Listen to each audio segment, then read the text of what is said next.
Assalamualaikum and very good evening, madam. Me, myself, Nur Aiman, and my group member Alif and Jamal. Today, I'm going to present about our mini project one. So, this is our table of content. First, we have introduction, context diagram, diagram 0, and conclusion. Okay, so for introduction, the context diagram gives a high-level view of system, showing how it interacts with external entities. It helps define the system's boundaries and main interaction.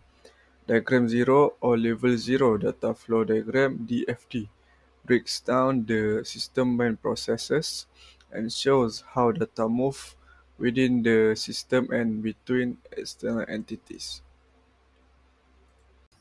Assalamualaikum puan, nama saya Alif Haikal dan hari ini saya akan menerangkan konteks diagram mengenai Distance Education Information System.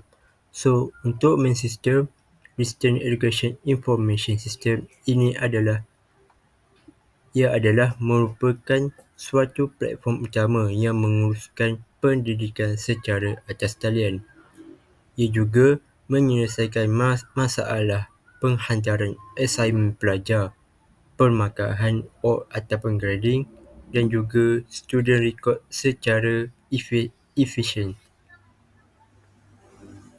Seterusnya, entities and their roles. Antara entities-nya adalah student, lecturer, system admin dan student record. Role student adalah mengupload assignment dan menerima kerja assignment.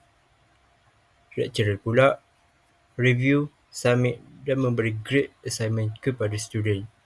System admin mengapprove student registration dan memberi enrollment key kepada student untuk masuk kos tertentu.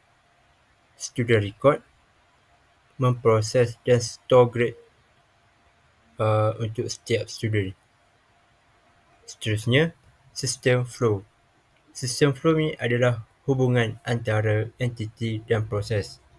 Tujuannya adalah melancarkan sesuatu sistem itu supaya kukuh.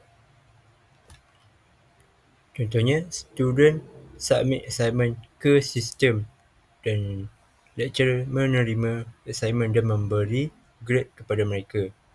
Seterusnya, lecturer menghantar kepada sistem supaya assignment itu boleh diproses dan digrade menjadi purata. So, sistem akan memasukkan ke dalam record untuk setiap pelajar. Untuk admin, dia boleh mengawasi student registration dan enrollment. So, untuk terakhir, main purpose. Untuk memastikan sistem itu berada dalam struktur yang baik dan lancar untuk online education proses bagi setiap student, teacher dan administrator. Assalamualaikum and good evening to Miss. Today I'm going to explain about diagram 0. First, we got main entities and their role. Number 1, students.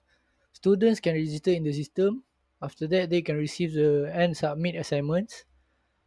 And last but not least, the information that has been received will be stored in student database. Number 2, teachers. The teachers can upload course materials, assign and grade assignments, and then send the grades to the grading generation system. Number 3, records. For system admin, they can manage student registration and supervise the grading process. For student database D1, it stores student information and grades. Course material record, it stores course materials uploaded by teachers. And then last but not least, student record. It stores student performance reports and grade slips. Processes in the system. First, student registration. The students register through the system and their information is stored in the student database. Second, upload course materials. Teachers can upload course materials and the system stores this in the course material record. Number 3, upload assignments. Students receive and submit assignments, and then teachers reviews and grades the assignment. Number 4, grade generations. Teachers send grades to the grading generation system, and the system stores grades in the student database. After that, finally, grade slips are generated and stored in the student record. The admin supervise the grading process. Overall workflow. Student register and get stored in the student database. Teachers upload courses and students submit assignments. Teachers grade assignment and update student grades. And last but not least, the system generates grade slips which are stored in student. Thank you. Okay, last one is conclusion. A context diagram and diagram zero are essential tools for understanding and designing systems. The context diagram provides a clear overview of the system boundaries and interactions, while diagram zero offers more detail on system internal processes.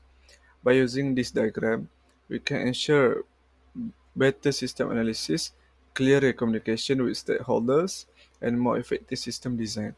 That's all from us. Thank you.